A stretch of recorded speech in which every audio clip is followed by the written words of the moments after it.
pokoknya. Ini sama Bang Irvan, semoga sakinah mawaddah warahmah.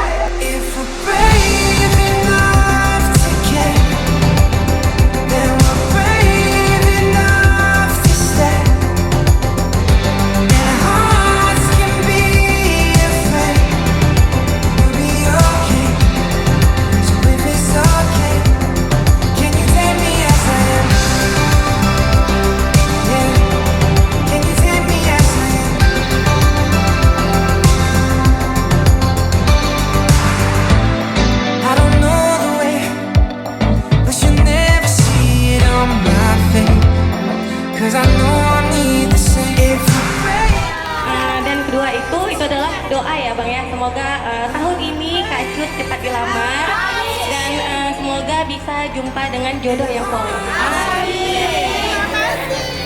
Happy wedding.